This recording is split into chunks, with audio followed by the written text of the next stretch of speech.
जुल्करनैन एक ऐसे बादशाह थे जिन्हें अल्लाह ने ताकत भी दी और इल्म भी।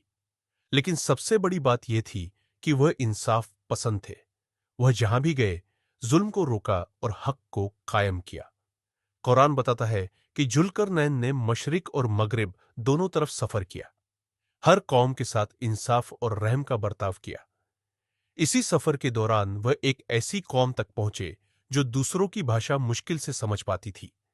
उन लोगों ने जुल्करनैन से फरियाद की और कहा, याजूज और माजूज हमारी जमीन में फसाद फैलाते हैं। वे फसलें बर्बाद कर देते हैं, शहर उजाड़ देते हैं और लोगों को परेशान करते हैं। उन्होंने कहा, क्या हम आपको माल दें ताकि आप हमें उनसे बचाने के लिए कोई दीवार बना दें? याजूज और माजूज इंसानी कौमें हैं, लेकिन उनकी तादाद बहुत ज्यादा है। हदीस से पता चलता है कि वे जहां से गुजरते हैं वहां कुछ भी बाकी नहीं छोड़ते।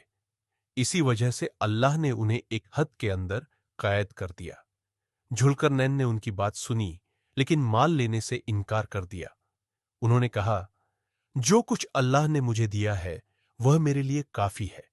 तुम मेरी मदद करो, मैं तुम्हें महफूज कर दूंगा। फिर लोहे के टुकड़े इकट्ठा किए गए, उन्हें आग में गर्म किया गया और उन पर पिघला हुआ तांबा डाला गया। इस तरह दो पहाड़ों के बीच एक मजबूत दीवार तैयार हुई। याजूज और माजूज न उस पर चढ़ सके और न ही उसे तोड़ सके। तब जुल्करनैन ने कहा, यह मेरे रब की रहमत है। उन्होंने अपनी ताकत पर घमंड नहीं किया, अपनी कामयाबी का श्रेय खुद को नहीं दिया, बल्कि हर चीज को अल्लाह की रहमत से जोड़ा। कुरान बताता है कि यह दीवार हमेशा के लिए नहीं है।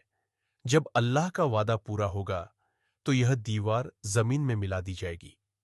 याजूज और माजूज का निकलना कयामत की बड़ी निशानियों में से एक है।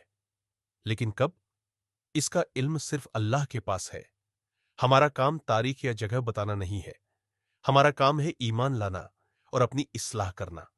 इस वाकये से हमें यह सबक मिलता है कि ताकत हो लेकिन घमंड न हो, इल्म हो लेकिन तकब्बुर न हो, और हर कामयाबी को अल्लाह की अमानत समझा जाए।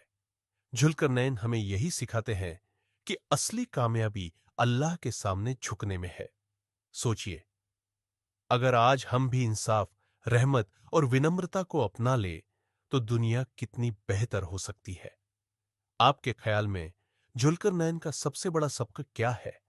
कमेंट में अपनी राय जरूर लिखिए।